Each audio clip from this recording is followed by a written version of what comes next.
महापालिका निवडणुकीसाठी पवार काका पुतण्याच्या पक्षात आघाडीसाठी खलबत सुरू झाली आहे आणि त्यामुळे पालिका निवडणुकीत दोन्ही राष्ट्रवादी गळ्यात गळे घालून प्रचार करताना दिसणार आहेत।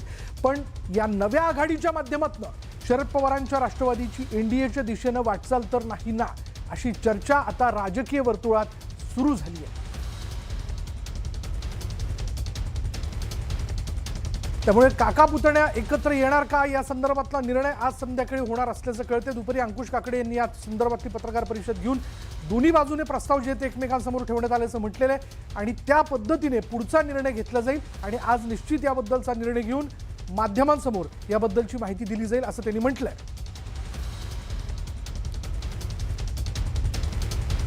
दरम्यान कुठल्या महापालिकांमध्ये दोन्ही राष्ट्रवादी एकत्र लढण्यावरती चर्चा सुरू आहे किंवा स्थानिक नेत्यांकडून सकारात्मक भूमिका घेतली जाते, एक नजर टाकूयात। बघा, यामध्ये जर आपण पाहिलं तर पुणे महानगरपालिकेत दोन्ही राष्ट्रवादी एकत्र येऊ शकतात।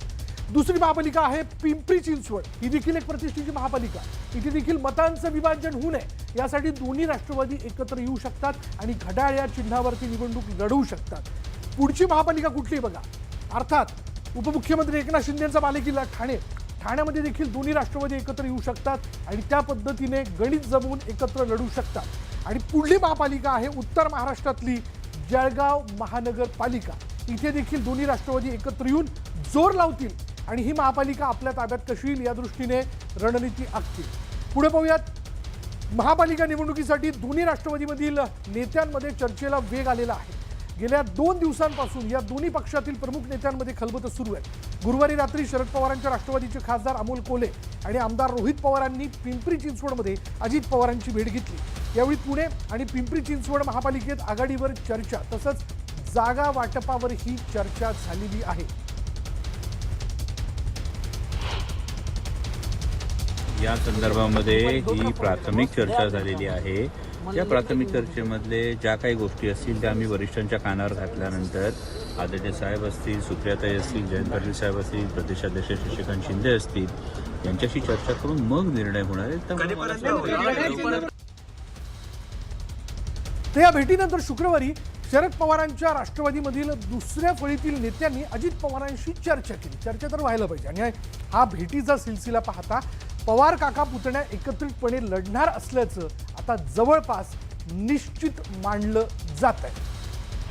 चारी पक्ष पहिल्यांदा एकत्र आलेले होते, चर्चा झालेली होती। म्हणजे दादांचे काही प्रतिनिधी आमची चर्चा करत होते, आम्ही त्यांची करत होतो, सेनेचे देखील होते, काँग्रेसचे देखील होते। पण आता ते सगळं चित्र बदललं गेलं असल्यामुळे काही नाही। दादांशी जी चर्चा झाली त्याच्या बाबतीमध्ये दादा आणि आमची आणखीन एक चर्चा होईल आणि संध्याकाळपर्यंत काय तो आमचा निर्णय सांगेल। दरम्यान या संपूर्ण चर्चेत पुण्यात दोन्ही राष्ट्रवादी एकत्र लढल्यात जागा वाटपाचा काय म्हणजे कशा पद्धतीचा फॉर्म्युला असू शकतो यावर एक नजर आपण टाकूयात। पहिला फॉर्म्युला बघा, पुणे महापालिका राष्ट्रवादी काँग्रेस 170 जागा, या ठिकाणी जर आपण पाहिल्या तर 57 जागा ज्या आहेत ते शरद पवार राष्ट्रवादी काँग्रेस पक्षाला, त्याचबरोबर आपण जर पाहिलं तर 123 जागा हा एक फॉर्म्युला असू शकतो। 41 जागा ज्या आहेत तर शरदचंद्र पवार राष्ट्रवादी काँग्रेस, शिवाय राष्ट्रवादी काँग्रेसला 132 जागा आणि राष्ट्रवादी काँग्रेस शरद पवार गटाला 33 जागा, अशा पद्धतीचा फॉर्म्युला या ठिकाणी हा समोर लक्षात घेतला जाऊ शकतो। बघूया यातला कुठला फॉर्म्युला या ठिकाणी समोर येताना दिसतोय। तर इकडे ठाण्यातही दोन्ही राष्ट्रवादी एकत्रितपणे पालिका निवडणूक लढण्याच्या तयारीत असल्याचं बोललं जात आहे। अजितदादांचा निर्णय सर्वसर आहेत, आमचे ते राष्ट्रीय अध्यक्ष अजित दादा, आदरणीय दादांनी जे निर्णय घेतला त्याला आम्ही बांधील आहेत आणि आम्ही आनंदाने स्वीकारू। आणि इथे आमचा काय जितेंद्र आव्हाडांचे शत्रू नव्हे, आम्ही सर्व जे वेगळे झालो आणि दादांचं आकर्षण होतं, दादांचं नेतृत्व होतं, दादांचा आमच्यावर विश्वास आणि प्रेम होता आणि मी कधी पण आक्षेप नोंदवलाय तर त्या नेतृत्वामध्येच आम्ही सर्व एकत्र काम केलेलं। जितेंद्र आव्हाडच्या नेतृत्वात त्यांच्या कार्यप्रणाली कार्यपद्धतीवर आक्षेप नोंदवलाय, ते कार्यप्रणाली आणि कार्यपद्धती सुधारून आमच्या सोबत येत असतील तर आमचं स्वागत आहे त्यांना। तर दोन्ही राष्ट्रवादी एकत्र आल्यास घड्याळ चिन्हावर निवडणूक लढण्याची तयारी अजित पवारांच्या काही नेत्यांनी दर्शवली। आमचा समविचारी पक्षाचा आग्रह आहे असा असला तरी सुद्धा आमचा आग्रह असा असणार ती ताकद एकाच ठिकाणी कुठेतरी लावली पाहिजे. पुण्यात सुद्धा आमचा आग्रह, माझं स्वतःचं वैयक्तिक मत विचारलं तर त्या ठिकाणी सुद्धा घड्याळाच्याच चिन्हावरती लढलं पाहिजे.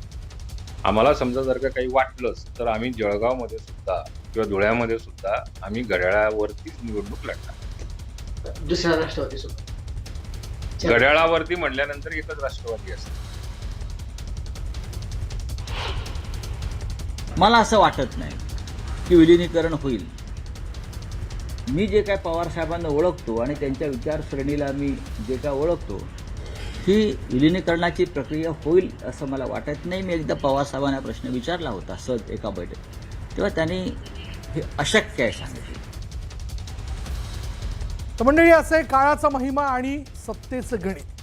कालपर्यंत भाजपसोबत गेल्यामुळं जे अजित पवार नकोशे होते त्याच दादांच्या गळ्यात गळे घालून आता शरद पवारांचा पक्ष पालिका निवडणूक लढवणार आहे. आणि त्यामुळे महापालिका निवडणुकीच्या निमित्तानं दोन्ही राष्ट्रवादी जे आहेत त्याच्या विलिनीकरणाच्या दिशेनं त्यांची वाटचाल तर सुरू झाली नाहीये ना. शरद पवारांची राष्ट्रवादी एनडीएच्या मार्गावर तर नाही ना, अशी चर्चा आता सुरू झाली आहे. निमित्त ठरलं मंत्री संजय शिरसाट यांनी केलेल्या विधानाचं. अजितदादा बरोबर अनेक कार्यक्रमात ते दिसतात. म्हणून उद्या राजकारणामध्ये शरद पवार जर अजित पवार आणि शरद पवार एकत्र आले तर आश्चर्य वाटण्यासारखं काही नाही. येऊ शकतात, का नाही? राजकारणामध्ये काही घडू शकतं. का घडणार नाही? घडतात. आता कधी उद्धव ठाकरे आणि राज ठाकरे एकत्र येतील असं वाटलं होतं का? 19 वर्षांतर एकत्र आले. आणि हे तर पवार घराणं आहे. ते कधी एकत्र येतील आणि कधी काय करतील याचा कधीच नेम नसतो. आता ते कधी येतील, आता हे याच्याबद्दल आम्ही भविष्यवाणी करू शकत नाही, परंतु त्यांची वाटचाल पाहता असे संकेत तर निश्चित दिसत आहेत. बघा, शरद पवारांचा एक स्वतंत्र पक्ष आहे. शरद पवार यांची एक भूमिका असते, विचारसरणी आहे ती जातीय व धर्मांध शक्तींच्या विरुद्ध लढण्यासाठी. शरद पवार हे पुरोगामी विचारांचे आहेत. शरद पवार यांनी त्यांच्या जीवनभर भाजपसारख्या प्रवृत्तींशी लढण्यामध्ये त्यांचं आयुष्य घालवलेलं आहे. आणि आम्हीसुद्धा त्यांच्याबरोबर त्या लढ्यामध्ये अनेकदा उतरलेलो आहोत. त्याच्यामुळे भविष्यामध्ये त्यांचा पक्ष कोणत्या दिशेने जाणार आहे हे शरद पवार साहेबच ठरवू शकतात.